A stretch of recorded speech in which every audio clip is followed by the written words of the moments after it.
Good morning, class. So today we start with a new story called In a Tunnel by Edith Nesbit. Now, before we go ahead and read the story, let us know a little bit about the author. Turn to page 98. Edith Nesbit, born 1858, died 1924, was an English author who wrote more than 60 books of fiction for children. Some of these books have been made into films. Her books include The Story of the Treasure Seekers, The Would-Be Goods, Five Children and It, and perhaps the most well-known, The Railway Children. So this particular story we are going to read about is an excerpt from the story The Railway Children. Her style of writing fantasy novels for children combined the ordinary, everyday lives of people, children in particular, with a world of magic and adventure. She had a great influence on future authors of children's literature. Now, all those who have read this story before or will be reading it along with me, you will find, children, when you are reading it, that an ordinary event of three little children entering into a tunnel from which a train passes through has been made into an adventurous journey. Now here the story talks about three children. Bobby is there, Peter is there, and the other one is Phyllis. So without wasting any much more time, let us start reading the story. Please pick up your pencils and you have to write down the meanings of all the difficult words. And you will come, when we are reading the story, you will come across certain words of which the spellings you don't know. So better you underline them as well so that you may learn the difficult spellings too. Of course, you know what going into a tunnel is like. The engine gives a scream and then suddenly the noise of the running, rattling train changes and grows different and much louder. All those who have travelled in a train and the train journey had been through a tunnel, so you will know what this story is all about when they are talking about the different noises that the train makes when it is going at a fast speed, and how when it is about to enter a tunnel the speed gradually slows down and then it picks up again when it is clear of the tunnel. Grown-up people pull up the windows and hold them by the strap. Why do they pull up the windows, children? This story was written in 1908. Now 1906, The Railway Children. So at that point of time, the railway carriages were not air conditioned, and some of the local trains did not used to have the lamps or lights inside it, and they had to be manually lit.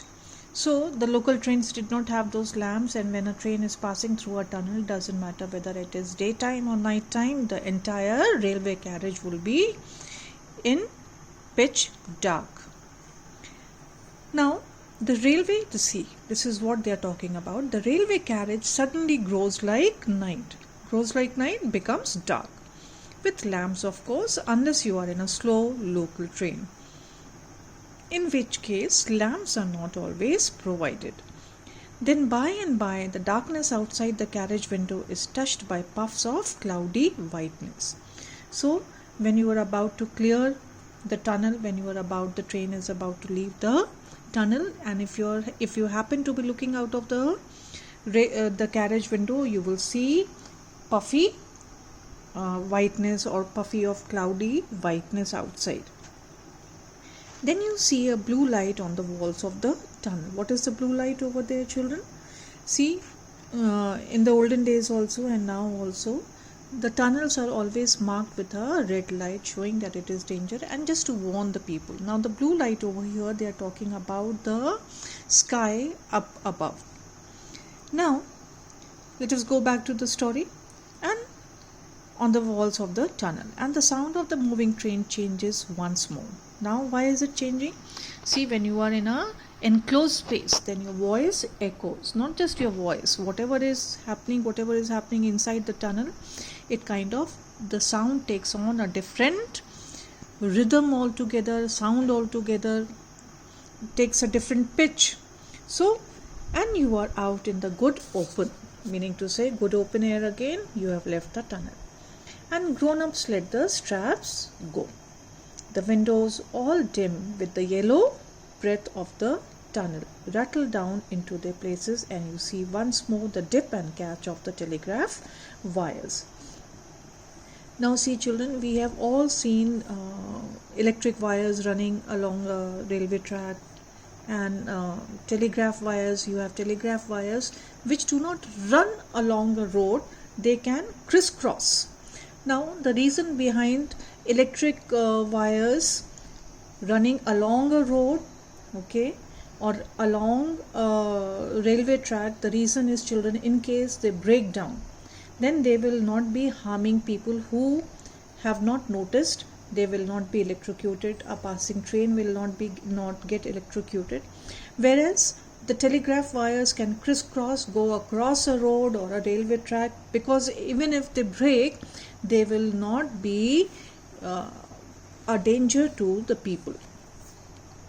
Now they have talked about the dip and catch of the telegraph wires. We all know that the wires cannot go for an indefinite length without being tied to a pole, or without being tied over here means catch to the pole. And when the wires are stretching from one end of the pole to the other pole, then what is happening in between? Because the tension will not be so high, the tension in the wire will not be so high, so the wires tend to dip down a little bit, plunge, come down. There is a kind of dip in it. So this is what they mean by here. The author says the dip and catch of the telegraph wires beside the line. So when you are inside the tunnel, you cannot see the telegraph poles or the telegraph wires, but once you are out in the open, you can again see the wires running along the train. You remember we did this story about the boy who had got caught in the train, right? So what was he doing? He was traveling in a train, or am I mistaking children? I think it wasn't. I think it is in class 8. Unnecessarily, I've been wasting your time turning pages. So we'll talk about it later. Now, and the straight cut hawthorn hedges. Now, straight cut is neatly cut.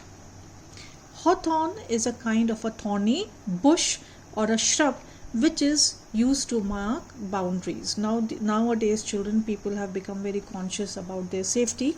So people do not have green boundaries. They have concrete boundaries, or they have wires, electric fences. They have wired fences. They have concrete walls marking their property. In the olden days, people used to plant hedges and bushes to mark the boundary. So this is what the author mean over there, the straight cut hawthorn hedges. So straight cut is that because they were maintaining it, they were being planted by the humans, so they were maintained also and kept neatly cut, so that they could see who was beyond the hedge, and the people outside also could see what was inside.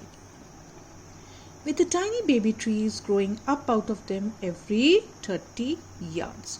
So they had kind of fashioned it in such a way that there was a neat edge, and then there will be a pop of some small tree, then again a neat hedge of 30 yards. Now a yard is approximately around a meter, and a yard is an old measure. It was used in the olden times, and now it is meters when we are talking about some distance. All this, of course, is what a tunnel means when you are in a train. But everything is quite different when you walk into a tunnel on your own feet and tread on shifting, sliding stones and gravel on a path that curves downwards from the shining metals to the wall. Now, all those who have observed, even whether you were in a train or you have walked along a railway track, you will know that there you will find stones over there and gravel over there, which is put between the railway tracks, right? And the tracks, they slope downward on each side. So the word tread over here means to walk. So it is one thing to go inside a tunnel when you are in a train, and quite different when you walk into a tunnel. Then you see slimy, oozy trickles of water, sticky, oozy trickles of water running down the inside of the tunnel. See, when the author is talking about this particular tunnel, then maybe she is talking about a tunnel where there was a stream nearby, a stream was flowing, and somehow the water had penetrated deep inside the rocks and it had found its way out into the tunnel. And you notice that the bricks are not red or brown as they are at the tunnel's mouth, but dull, sticky, sickly green. Why will they be dull? Because first of all, the light is not shining inside. Sticky, because that continuous pouring of water over the surface, then it becomes slimy. All those sediments and particles get deposited on that surface. Sickly green, unpleasant green. And there is a build-up of moss or algae over there. Your voice when you speak is quite changed from what it was outside in the sunshine. And it is a long time before the tunnel is quite dark. Now, so up till now, the author has just described about how one does feel when they are traveling in a train and the train is passing through a tunnel. She has yet to come to, right now the tunnel is the main focus of her story. And what is happening inside the tunnel, she has described in detail. Now, in the next video, we'll start with the major part of the story where the three main characters of the story are introduced. And we will find out what they were up to. So, till that time, I want you to read the story once again. And if you want to read it full on your own, nothing like it. Underline the difficult words, as well as write down the meanings which I have written over there. Please underline whatever I have underlined, and we will meet in the next class. Till that time, stay safe, stay blessed. Thank you.